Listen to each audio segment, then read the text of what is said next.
Okay. Today is my day off, or at least technically.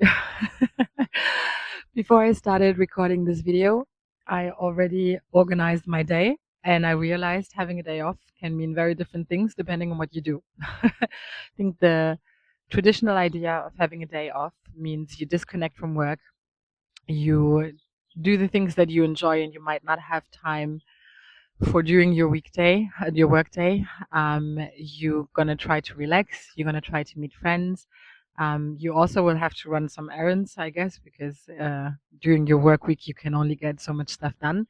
But the biggest conception, I think, is time off. And this video is not a complaint.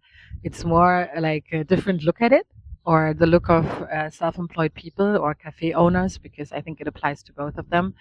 And the most common word that comes into my mind is the German word for self-employment, which means selbstständig. And selbst in German means yourself, and ständig means all the time, nonstop. And I think it's very, very on point. So yeah, what did I do? Like me, my day offs are Wednesdays and Thursdays. That's the days where we close the cafe, and I give my employees time off to enjoy the things they like.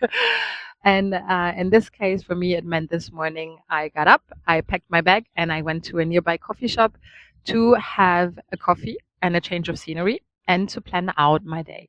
And so today I will have to do grocery shopping because we have a lot of merchandise and products that we cannot get from suppliers. We do a lot of gluten-free and vegan stuff, and it's very hard to get this with the big suppliers for cafes or restaurants. And so I do a lot of stops at the bio shops and buy my stuff there. I also have private cooking this weekend where I will cook 3 days for a group of people. So while the cafe is open, so I need to organize and plan for this. The menu is already set, but I need to buy some ingredients. I need to plan out when I will prepare what and how I will prepare stuff. I already had to call some insurances because I needed to check for appliances that broke down and how the guarantees work for those appliances. I will have to make some calls to suppliers in other countries for merchandise that we get and figure out the shipping with those suppliers.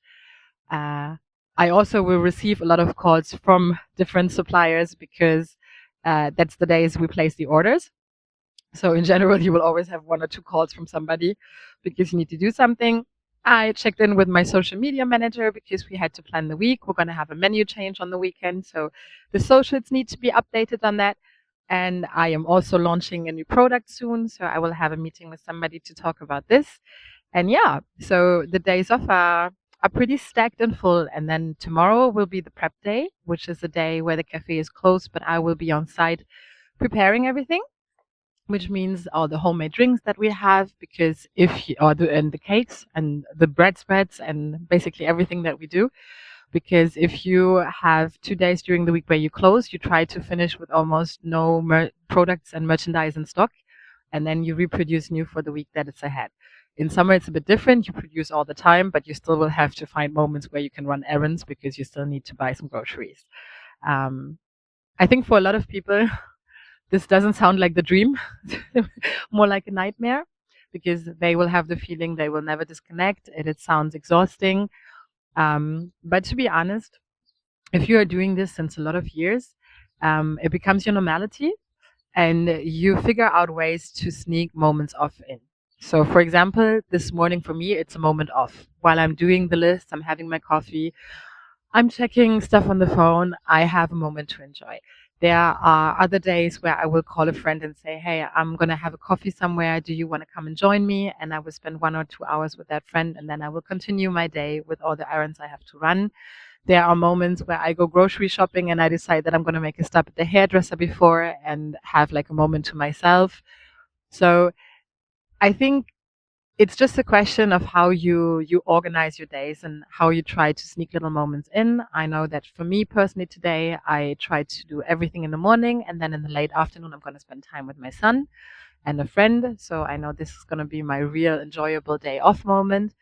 And then, for example, tomorrow, I still feel like I'm kind of off because the cafe is closed and we are not having clients, which means I have a lot of liberty and freedom in doing the things that I have to prepare the way I want to. If I want to sit down for an hour and do nothing, I can do this. So a lot of times when I have a cake in the oven, at the same time I'm spending half an hour reading in a book or something.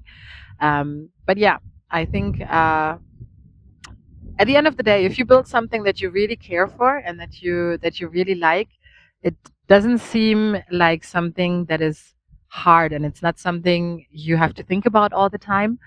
It is just something that you do because it became your normality, and you build your life around it. And let's be honest, sometimes we take 3 or 4 days off, and then we have 1 or 2 days where we really disconnect, where we will not use our phone, where we will not reply to any mails or to any messages. And on those days, we are really off. So I hope you guys are going to enjoy your days off. I'm going to make the best out of mine now.